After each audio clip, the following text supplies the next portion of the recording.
I always sit on kind of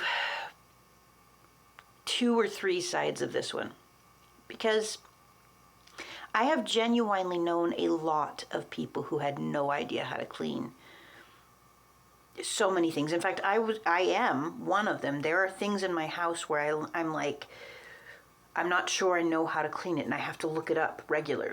But I think one of the things that you can use to see if he's being genuine or not is if he says that she's nagging him.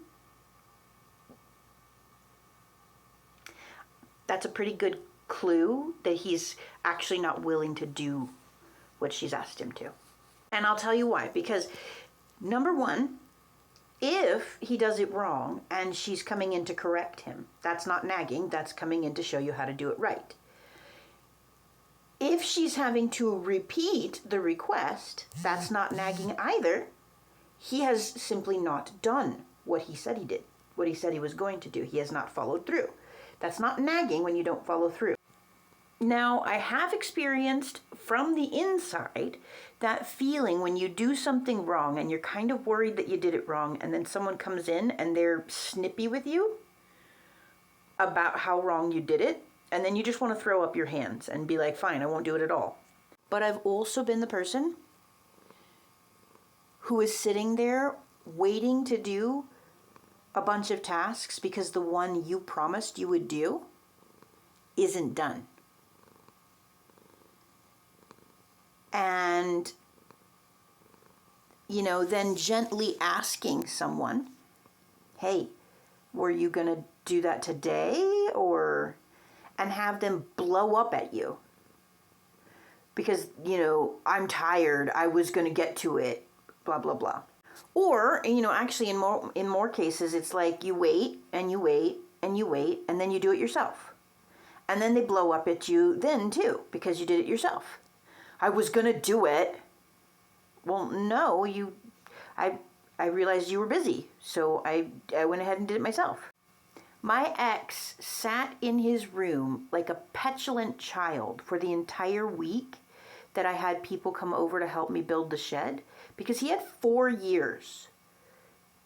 4 years to work on building the shed, and I finally got tired and was like, hey, can I get someone else's help? Because he's clearly not willing or able to do it, and I need a shed. And he sat in his house, in his room like a petulant child for the whole week. Because he was embarrassed that I had asked for other help.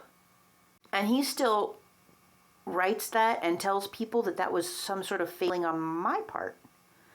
Because I needed a task to get done, and when I realized that he couldn't or wouldn't do it, I went ahead and got it done. And that's some sort of problem for me. I'm nagging when I ask you to do something. I'm nagging if I have to ask you twice. I'm nagging if you do it wrong and I explain how you did it wrong. I'm a horrible perfectionist if I'm like, hey, this thing that's very obviously not clean, there's a better way to clean it. Like I can still see the mold. That makes me a horrible, super picky person, because I want to not see mold. And then oddly enough, you're also some sort of horrible, independent, nagging witch if you do it yourself after you've asked him to do it. That's how you can tell that it's not sincere, honestly. Because when someone sincerely doesn't know how to do a task, they may feel ashamed to ask you, but once you've given them a gentle correction and say, hey, this is how you actually get it clean, or here's what you use, they'll do that the next time. They might even say thank you. You can't always count on a thank you, especially if they feel like they should have known how to do that. But you can count on them doing it the correct way the next time, or closer to the correct way the next time, if they're actually sincere about wanting to put in their half of the work. And I've honestly never heard someone use the word nagging, telling people that you nag them. when they sincerely want to do their fair share. Because it's not nagging. It's not nagging when you need a task to be done before you can complete your task and you ask someone to do it again. It's not nagging when the task needs to get done and it's been a week and you waited a week before asking them to do it again. How could that even possibly be considered nagging? Now, this cat is somewhat nagging me because she wants pets.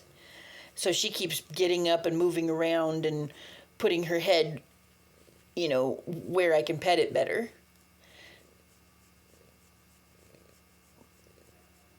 But no one says their cat is nagging them unless they're talking about food.